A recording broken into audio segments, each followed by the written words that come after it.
हाँ जी, तो प्रॉब्लम ये थी कि आज मेरे पास एक क्लाइंट आता है, वो बोलता है कि भाई मैंने मैडम ये ज़मीन तो उनसे खरीदी थी और सेम ज़मीन का उन्होंने गिफ्ट डीड अपनी बेटी के नाम पे कर दिया है।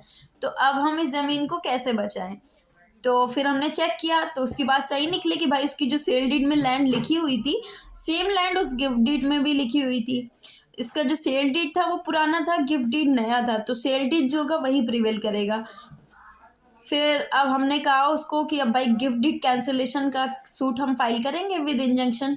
तो उसने बोला ठीक है, आपको जो सही लगे करिए। तो हम उसको करते हैं। फिर हमने क्या देखा कि हमने उसको बोला कि आप मैप बना के दीजिए कि लैंड किस तरीके से है और किस जगह पे आप उस पे पोजीशन पे, क्योंकि एक ही लैंड पे 4 लोगों का राइट होता है और एक लोगों से उसने खरीद लिया होता है, तो उसमें जो चौथा बचता है वो हो जाता है। तो फिर वो बताता है कि हमने ऐसे-ऐसे यहाँ-यहाँ पे हमने और फिर हमने उसको उसकी सेल डीड देखते हैं। तो सेल डीड में क्या होता है कि उसमें सेल डीड में सिर्फ़ एक ही बाउंड्री लिखी हुई होती है, एक लैंड की बाउंड्री लिखी हुई होती है, लेकिन एक्चुअल में उसकी पोजीशन 2 जगह पे होती है। तो हमने उसको बोला कि भाई आपने पूरा इधर वाला नहीं लिखवाया, बोलती अरे साहब जो वो लिखना था वो लिख दिए हैं, अब हमें तो पता नहीं है इसमें क्या-क्या करना है।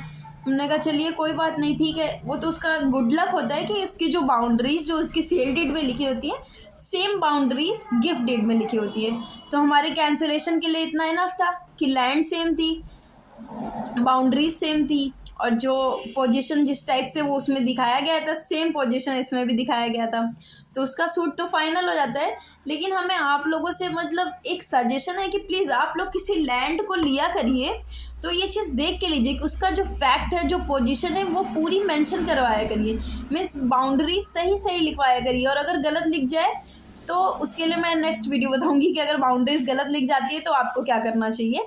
लेकिन प्लीज़ अगर आप कोई सेल डीड ले रहे हैं तो लैंड की एक्चुअल पोजीशन उसको आप उस सेल डीड में मेंशन करवाइए। क्या कंस्ट्रक्शन है, कितने पेड़ हैं, कैसी ज़मीन है, किस टाइप की ज़मीन है, कैसे उसको मिली है, वो कैसे आपको बेच रहा है, इन सारी चीज़ों को उसको मेंशन करवाइए। अदरवाइज़ कभी कभी ऐसा होता है कि आपने जो स्टैम्प ड्यूटी है उसको बचाने के चक्कर में उसमें लैंड में जो कंस्ट्रक्शन है उसको मेंशन नहीं करवाते हैं, या फिर पेड़ वगैरह लगे हुए होते हैं उसको मेंशन नहीं करवाते हैं। फिर बाद में क्या होता है, वो जो लैंड ओनर होता है सेम लैंड को किसी और को सेल कर देता है। फिर प्रॉब्लम आपके ऊपर आ जाती है, क्योंकि जो दूसरा वाला है वो भी बोलता है मैं भी लैंड ओनर हूँ इस लैंड का, फिर आप भी बोलते हैं आप भी लैंड ओनर हैं। फिर सिविल कोर्ट में सूट चला जाता है, आप दोनों लोग लड़ते रहते हैं कि कौन ओनर होगा कौन ओनर होगा। आपको ये बता के आपका सेल डीड जो है वो फ्रॉडुलेंट बताया जाता है कि बोलते हैं कि देखिए हमारी ज़मीन पे ये चीज़ें थी लेकिन इस सेल डीड में ये चीज़ें नहीं हैं। तो इससे क्या होता है कि कोर्ट को ये वो बताना चाहते हैं कि आपने इसको उनसे छुपा करके ये सेल डीड करवाई है, क्योंकि आपको तो अगर आपने मुझे बता करके करवाई होती तो मैं सारी पोजीशन लिखवाता, है ना, जो एक्चुअल पोजीशन उस लैंड की थी वो सब कुछ मेंशन करवाता है।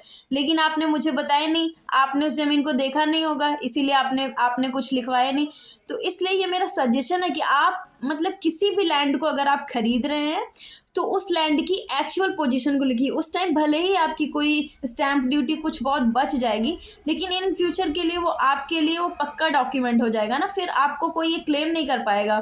आपको फालतू में कोर्ट कचहरी के चक्कर नहीं लगाने पड़ेंगे। अगर ऐसे उल्टा सीधा कोई बेच भी देता है दोबारा तो आपको ज़्यादा कुछ बोलना नहीं पड़ेगा, आपकी सेल डीड सब कुछ बोलेगी। तो इस तरीके से आप थोड़ा सा सेफ्टी बरतिए। आजकल ज़माना है ना फ्रॉड वगैरह का, तो आपको थोड़ा सा ध्यान रखना चाहिए कि आपके साथ क्या करें आप कि आपके साथ ये सारी चीज़ें नहीं हो पाएँ। Okay, thank you.